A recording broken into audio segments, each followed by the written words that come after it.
Welcome to Blizzard Fire. We hope this video helps fire up your solution. You start with the essentials, one working key and the new key blank. Once ready, sit in the driver's seat and close all doors. Ignition must be OFF. Insert the working key and turn to RUN, not start. This wakes the module. Hold the new key nearby. Make sure the battery is stable because programming fails with low voltage. After 3 seconds, remove the working key, then insert the new key. These first actions put the PAT system into a state that accepts a new key. Once done with initial key rotation, use the OFF on sequence with the working key to trigger PAT's programming mode. Timing matters, so be steady. Insert the new key after the second on and leave it in the RUN position. The security light will flash and then go solid or chime. This indicates sync progress.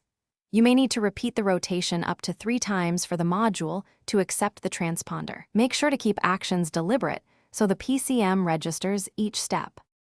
To finish, turn the key OFF and remove it, then test start with the newly programmed key immediately. If the engine cranks and runs, cycle the ignition 2 more times to confirm the key is stored. If the truck does not start, make sure the battery is fully charged and try the procedure again, using the original key first to re-enter programming mode. If problems persist, the PAT's module or key transponder may be faulty. Seek a diagnostic scan for module errors as the next step.